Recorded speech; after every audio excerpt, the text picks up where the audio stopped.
Bonsoir à tous. Les grandes lignes de cette édition. Après les résultats proclamés par la Cour constitutionnelle, 3 candidats se prononcent sur le travail de cette institution. Vous les entendrez dans ce journal. Exploitation minière, le département de l'environnement sillonne les sites pour contrôler la réhabilitation des zones exploitées. Le constat dans ce journal. Rentrée scolaire, les jeunes marchands ambulants qui peuplaient les rues de Conakry pendant les vacances rangent les articles pour reprendre le chemin de l'école. C'est le focus du jour. Dans quelques instants, vous aurez les détails. Bonsoir à tous et bienvenue dans ce journal. L'on se rappelle, c'est le 31 octobre dernier que la Cour constitutionnelle a livré son arrêt, un verdict qui a confirmé la victoire du professeur Alpha Condé. 4 jours après, 3 candidats se prononcent sur le travail de la Cour constitutionnelle. Le point avec Mabinti Laïsouma. Sur la jonction des requêtes considérable. 3 jours après l'arrêt de la Cour constitutionnelle, les 3 candidats qui ont introduit des requêtes auprès de l'institution républicaine livrent leurs impressions sur les décisions des conseillers. En tant que républicains, nous avons pris acte. Nous avons félicité le candidat déclaré élu. Papa Koli Kourouma a été le 2e candidat à faire recours à la justice. Pour le président du groupe, le travail effectué par les 9 conseillers est à saluer. Je peux dire que le travail est bien, dans la mesure où, il y a quelques moments, la Cour suprême se déclarait incompétente à connaître les contentieux électoraux. Mais aujourd'hui, s'il y a une Cour déjà qui est en place, qui accepte d'examiner les requêtes, qui accepte qu'on porte des griefs à son niveau, ça c'est déjà une avancée. Je disais que la démocratie ne se décrète pas. C'est un processus et chaque fois qu'il y a une avancée, je crois qu'il faut saluer l'avancée. Il peut toujours y avoir des ratés. Les ratés, il y en a plein. Mais qu'est-ce qui est important, qu'est-ce qui a été fait, c'est ce qui est important. Moi, c'est ce que je prends comme acquis dans ce processus-là. Lansana Kouyaté du PDN a été le 3e candidat à déposer sa requête à l'immeuble Foulé. Le Parti de l'Espoir et du Développement National accepte le verdict de la Cour constitutionnelle. Au PDN, nous avons tenu à accomplir ses devoirs républicains, ses devoirs démocratiques, en épuisant tous les moyens, n'est-ce pas, mis à notre disposition par notre Constitution, par notre code électoral et par notre loi fondamentale. C'est pourquoi nous avons tenu à aller jusqu'à ce niveau, n'est-ce pas, du processus électoral. Et avec cette finalité, nous sommes en mesure aujourd'hui de rassurer le peuple de Guinée que le PDN est un parti respectueux des valeurs démocratiques. C'est pourquoi nous acceptons le résultat dans ce sens, puisqu'il a été validé et consolidé par la suprême des cours de notre pays. Les avis des candidats ayant fait recours sont donc partagés sur l'arrêt de la Cour. Mais Faya Minimono, Papa Koli Kourouma et Lansana Kouyaté attachent du prix à la paix et à la cohésion nationale qui règne actuellement en Guinée. L'institution gardienne de notre Constitution, elle, est plus que jamais déterminée à jouer sa partition en toute impartialité. Coopération, l'Arabie Saoudite apporte un soutien matériel au département de la santé. Le geste s'inscrit dans le cadre de la riposte à Ebola. Ces moyens logistiques viennent renforcer la lutte déjà engagée sur le terrain. Reportage à Diatoubari. Des engins roulants, des médicaments et des kits de protection individuelle. Des équipements pour appuyer les autorités sanitaires du pays dans la lutte contre Ebola. Le geste est du défunt roi de l'Arabie Saoudite, Abdul Aziz Al Saoud. Nous pensons que cette contribution de l'Arabie Saoudite, la personne du défunt roi, qui nous a quittés même juste après le don, 2 ou 3 semaines ou 1 mois plus tard, il nous a quittés. Nous implorons la clémence divine pour que la miséricorde de Dieu, son pardon, l'accompagne et qu'il accepte ce don et qu'il soit pour lui une récompense de son paradis. Ces équipements constituent une partie des 12 millions de dollars américains offerts par le regretté roi serviteur des 2 saintes mosquées de l'Arabie saoudite. Un fonds réparti entre le ministère de la Santé et celui de l'enseignement pré-universitaire. Dans le domaine sanitaire, cette première phase du don contribue à la qualification du système de santé. Nous devons espérer que ces matériels seront utilisés à bon usage et que les bénéficiaires, surtout dans les zones les plus éloignées, dans les zones rurales, seront justement bien servis. C'est l'occasion pour moi d'inviter les responsables des structures bénéficiaires à tout mettre en œuvre pour que ces produits soient utilisés à bon escient. Cet accord de donation entre le Royaume de l'Arabie saoudite et la Guinée a été signé en janvier 2015. Il implique aussi la construction de 4 centres de santé améliorés. Des espaces sont déjà ciblés à Matoto, Maferenya, Guéké et Banankoro pour la mise en œuvre du projet. Protection de l'environnement, l'impact de l'exploitation minière et la réhabilitation de la nature au niveau des zones minières doit aller de pair. Le ministère en charge de ce secteur était sur le mont Simandou pour évaluer l'impact de l'exploitation minière et contrôler également les mesures de protection mises en œuvre par la société. Reportage Mamadou Alpha Baldé. Comment minimiser les impacts négatifs sur l'environnement pendant l'exécution du projet Simandou? La question préoccupe le ministère en charge de l'environnement. Le projet a une zone de production de 8000 hectares et devra toucher une partie de la forêt classée du Pic de Fond, l'une des plus importantes du pays. Déjà, environ 1300 espèces de plantes et 39 grands mammifères, dont des primates, sont à préserver. Donc, la zone minière est réservée à l'exploitation minière. Donc, avec ce plan, nous avons travaillé avec l'État guinéen et les partenaires à l'international et les ONG au niveau local également et les communautés pour mettre en place ce qu'on appelle un système de cogestion de la forêt classée où chaque partie a un rôle à jouer et des responsabilités aussi. Il y a les espèces florales qui sont importantes pour la conservation et pour ces espèces, nous avons prévu un programme de restauration après que la mine aurait lieu. En ce qui concerne maintenant la faune, comme on le sait déjà, les chimpanzés occupent le premier rang de conservation. Donc nous avons réellement 2 colonies de chimpanzés ici et Rio Tinto a tout mis en œuvre à ce qu'il y ait assez de recherche sur ces chimpanzés pour leur protection en impliquant, comme je le disais, la confrérie des chasseurs qui nous aide à protéger cela.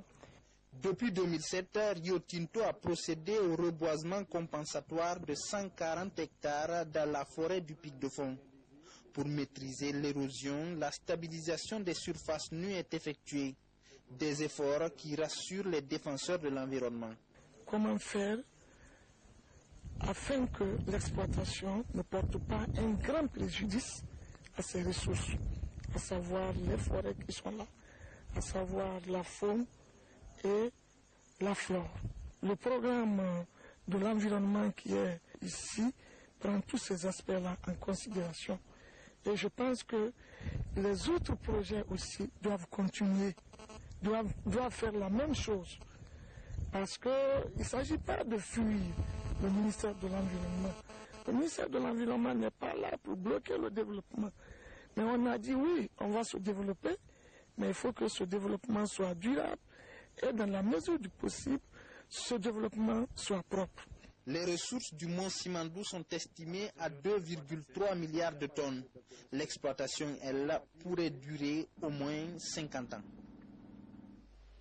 Ce département, à travers sa direction nationale, forme de nos jours plusieurs cadres qui évoluent dans le secteur. Objectif, leur doter des techniques pour mieux protéger notre écosystème. Compte rendu, Bakary Bambakonde. Le réchauffement climatique est un phénomène d'augmentation de la température moyenne des océans et de l'atmosphère terrestre. De nos jours, il affecte dangereusement l'environnement selon les scientifiques. Pour remédier à cela, La Guinée s'engage dans le mécanisme du transfert de la technologie climatique, d'où cette formation initiée par la Direction nationale de l'environnement sous la tutelle du ministère de l'Environnement, des Eaux et Forêts. Le transfert de technologie n'est pas seulement un transfert des pays développés vers les pays en développement, mais entre pays en développement et même entre des pays en développement vers d'autres pays développés. C'est nécessaire parce que dans le cadre des changements climatiques, c'est sans frontières. Venus des différents départements, des ONG, des institutions internationales et centres évoluant dans l'environnement, les participants devront être outillés de techniques leur permettant d'aider les populations à bénéficier des actions sobres en carbone et en gaz. Mais comment continuer à réduire les gaz à effet de serre? Il faut des technologies plus propres. Et nos pays n'ayant pas ces technologies doivent les avoir, les acquérir. Et pour les acquérir, donc, il faut soutenir ce processus. Ce programme est dirigé dans le cadre du CTCN, qui est le Centre et Réseau des technologies climatiques. Donc, c'est ce centre qui a développé un programme qui s'appelle Programme incubateur de requête. Parce que le transfert de technologie se passe sous forme d'un programme incubateur pour la Guinée. Cette formation de 2 jours est une preuve éloquente qui montre que la Guinée s'adapte à la nouvelle technologie climatique pour permettre à ses habitants de vivre dans un environnement sain pour un niveau d'émission de gaz à effet de serre très bas. Parlons de développement. La mutuelle financière des femmes africaines, une structure partenaire du gouvernement, elle s'active dans l'autonomisation des femmes en Guinée. L'institution vient d'ouvrir une caisse à Farana avec un fonds de départ qui se chiffre à 1 milliard de francs guinéens. Reportage Amadou Touré. Inauguration de la première caisse de la mutuelle financière des femmes africaines Moufa de Farana. C'est une initiative du président de la République, professeur Alpha Condé, à travers Afriland Bank en vue de soutenir les initiatives féminines de lutte contre la pauvreté. Ce projet, qui est une réalité maintenant, est un outil, un instrument que nous mettons à la disposition des femmes démunies, des pauvres, afin qu'elles se prennent en charge. La préfecture de Farana est l'une des localités du pays durement confrontée à la pauvreté. Cette situation a une forte répercussion sur les activités des femmes. En recevant cette mutuelle, les femmes et les autorités de Sankara se réjouissent de l'initiative. Ce que je conseillerais aux femmes de Farana, c'est d'être sérieuses avec cet argent de la Moufa, car ce prêt doit être plus préoccupant que celui contracté d'un individu. Alors nous devons mieux fructifier ces montants. Ça fait un honneur, une joie, une fierté que je sois présent à l'inauguration de cette banque Moufa que le président a promis aux femmes de Farana. C'est pour aider nos pauvres femmes à Farana ici. La mutuelle de Farana débute avec 1 milliard de francs guinéens. Après cette localité, les responsables de Afriland Bank entendent implanter leur caisse partout à l'intérieur du pays. Au compte de la rentrée scolaire, la Jeune Chambre internationale encourage l'excellence dans la formation. Les lauréats du BPC et les orphelins d'Ebola viennent de recevoir des kits scolaires de la part de l'ONG, une manière d'engager l'émulation pour cette nouvelle année académique. Compte rendu, Martin Francinaduno. La Jeune Chambre internationale de l'Unidos récompense les lauréats du BIPC, session 2015 pour la ville de Conakry. Les 2 premiers de chaque commune et les 2 meilleurs de la capitale reçoivent des fournitures scolaires avec une enveloppe symbolique. À travers ces gestes, les donateurs traduisent leur volonté à promouvoir l'excellence dans les milieux scolaires et étudiantins. Dans notre pays, on a besoin de projets comme ça, des projets qui favorisent et qui encouragent l'excellence, qui encouragent la culture de l'excellence au niveau des enfants. Compte créer un club d'excellence et ces étudiants, ces élèves seront là pour ne pas seulement étudier, mais pour être des ambassadeurs de nos différents messages au niveau des établissements. À cette occasion, Conakry Elite, l'une des branches de la dite organisation, offre aussi un important lot de kits scolaires aux enfants orphelins d'Ebola. Qui doivent aller à l'école. Alors, nous avons jugé nécessaire de faire cette collecte de kits scolaires pour pouvoir permettre aux enfants de continuer leurs études. À quelques jours de la rentrée scolaire, les bénéficiaires se disent satisfaits et déterminés à poursuivre leurs études. L'avenir me donne de plus de courage de travailler de plus encore dans l'avenir. En ce qui concerne le lycée, ils nous ont récompensé, ils nous ont dit qu'une fois au lycée, on doit travailler, bosser de plus pour que nous soyons encore lauréats au bac. Je suis fière de moi et j'encourage d'autres jeunes à faire comme moi parce que nous sommes les jeunes de demain, les jeunes qui bâtiront l'avenir de notre cher pays, la Guinée. Engagés à former les jeunes citoyens actifs, les membres de la Jeune Chambre internationale Conakry-Ludos et Conakry Élite entendent réaliser plusieurs activités en faveur des élèves et d'autres couches vulnérables. Et puis, à la veille de la rentrée scolaire, au niveau des marchés et autres artères publiques, les jeunes se font de plus en plus rares. Ceux qui exerçaient le petit commerce pendant les vacances pour satisfaire leurs besoins ont quitté. Ils s'apprêtent à reprendre le chemin de l'école. Reportage Diamo Kaba, Thierno Ousmane Diallo. Les vacances scolaires qui s'achèvent n'ont pas été un moment de repos pour Sawendounou. Âgé de 13 ans, il a consacré les 3 derniers mois à la réparation de bicyclettes. L'argent épargné va lui permettre d'acheter les fournitures scolaires et préparer son examen d'entrée en 7e année. Pendant les vacances, je viens ici pour aller à l'école, je viens ici, je regarde notre maître et attends de travailler. Après, je me retourne à la maison. Comme lui, ils sont plusieurs jeunes à profiter des vacances scolaires pour travailler et économiser. Amadou Diallo sait que l'année scolaire qui s'annonce est très importante pour lui. Il a passé l'essentiel de ses vacances dans sa cabine téléphonique à Bambeto. Les revenus tirés de ses activités lui permettront d'entamer l'ouverture des classes avec sérénité, tout en allégeant les charges de ses parents. Bientôt la rentrée scolaire, comme je suis un futur candidat, donc c'est pas forcément facile d'être fidèle à mon petit entreprise là.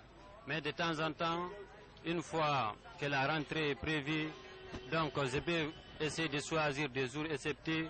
Donc en concernant les cours de révision, je n'aurai pas suffisamment de temps. Mais d'ici la rentrée scolaire, je compte beaucoup, moi-même en personne, d'essayer de m'acheter les fournitures scolaires pour ne pas mettre toute la charge sur les parents, disons. À la reprise des classes, ces élèves vont momentanément abandonner leur petit métier pour consacrer tout leur temps aux études. Pour certains, les vacances scolaires auront surtout été un moment d'initiation à l'entrepreneuriat. Et puis cette décision relative à la mise en demeure du site mosaïqueguinée.com et la suspension du journaliste Moussa Tatakuro Diawara, l'institution déclare que le site mosaïque.com et son journaliste ont enfreint les dispositions de la Constitution dans son préambule et en ses articles 5, 6 et l'alinéa 3 de l'article 9, les dispositions de la loi L 2010-002 CNT du 22 juin 2010 portant sur la liberté de la presse, notamment les articles 44 et 107, et violer les règles d'éthique et de déontologie en vigueur. En conséquence, la haute autorité de la communication ordonne la mise en demeure du site mosaïque.com de présenter ses excuses à ses lecteurs et de reconnaître la violation des textes de loi en vigueur, déclare la suspension du journaliste Moussa Tatakuro Diawara de l'exercice effectif du journalisme pendant 3 mois, et ce, dans toutes les entreprises de presse exerçant en République de Guinée. Notifie la présente décision à toutes les associations de presse, notamment l'Association guinéenne de la presse en ligne Aguipel, l'Union des fondateurs des sites Internet guinéens, le réseau des médias sur Internet en Guinée et l'Union de la presse libre de Guinée pour veiller à son exécution. Éducation encore, la rentrée scolaire. Parlons de la rentrée scolaire, je veux dire. Le Rotaract Club de Conakry apporte un soutien aux malvoyants. Leur école sise à la cité Solidarité dans la commune de Khatoma vient d'être assainie par l'ONG. L'idée vise à appuyer ces élèves souffrant de ce handicap. Reportage Moussa Komara. La rentrée scolaire est prévue pour ce lundi 9 novembre. Les membres du Rotary Club Conakry sont à l'école des malvoyants de la Cité de Solidarité pour assainir la cour. Par cette action, ce club compte permettre aux élèves d'entamer l'année scolaire dans un environnement propre. L'école des malvoyants du Centre Sogué a été identifiée depuis le mandat passé et on a fait mener une activité de collecte de fonds en mars 2015 pour pouvoir venir en aide à l'école, précisément les enfants malvoyants. Dans cette optique, on a remarqué que l'établissement est insalubre, donc il va falloir assainir le cadre afin de permettre aux enfants de commencer la rentrée dans un environnement sain. C'est pourquoi nous sommes d'abord là. Pour une première phase, on va nettoyer l'école, faire la vidange de leur fosse septique. Partout dans la cour, les immondices sont évacués. La fosse septique des toilettes est vidée. Cet acte de solidarité bénéficie du soutien des encadreurs qui étaient quasiment inquiétés par cette insalubrité. Cette école abrite des élèves qui ne voient pas et c'est des petits-enfants également. Alors donc s'il y a cette volonté qui est là, qui fait le travail, et qui doit être vraiment un travail de propreté, et je ne dirais pas que ce travail-là est autrement, je ne ferai que saluer l'effort qui a été fourni et la volonté qui est là. Après la campagne de sensibilisation sur la paix, c'est la seconde activité que mène le Rotary Club Conakry cette année. Dès le 21 novembre, il procédera à la distribution des kits pédagogiques aux élèves soumis du centre Sougé. Après plus de 23 ans d'existence, la structure compte aussi poursuivre son combat dans la sensibilisation sur les modes de prévention et de lutte contre le VIH-Sida dans la préfecture de Koya en début du mois de décembre prochain. Le PCRP, programme de renforcement des capacités pour la paix, la structure encourage chaque année ceux qui s'activent dans la promotion de la quiétude sociale. Cette année, le programme décerne le fanion d'honneur à Adja Sarankaba de la douane nationale. Les précisions dans ce reportage de Marie-Angélique Bangoura. Le PRCP, programme de renforcement des capacités pour la paix, prépare la 3e édition du prix du fanion d'honneur du mérite. Ce prix célèbre le mérite des forces de défense et de sécurité. Adja Sarankaba, lieutenant-colonel des douanes, est lauréate de cette année. L'organisateur donne les modalités du choix. Cette 3e édition de la cérémonie de décernement va être attribuée au lieutenant-colonel de douane Adja Sarankaba pour le combat qu'elle mène dans le cadre du leadership féminin, pour le mérite qu'elle a engendré dans le cadre de la confiance portée sur elle, pour faire de l'administration douanière un exemple.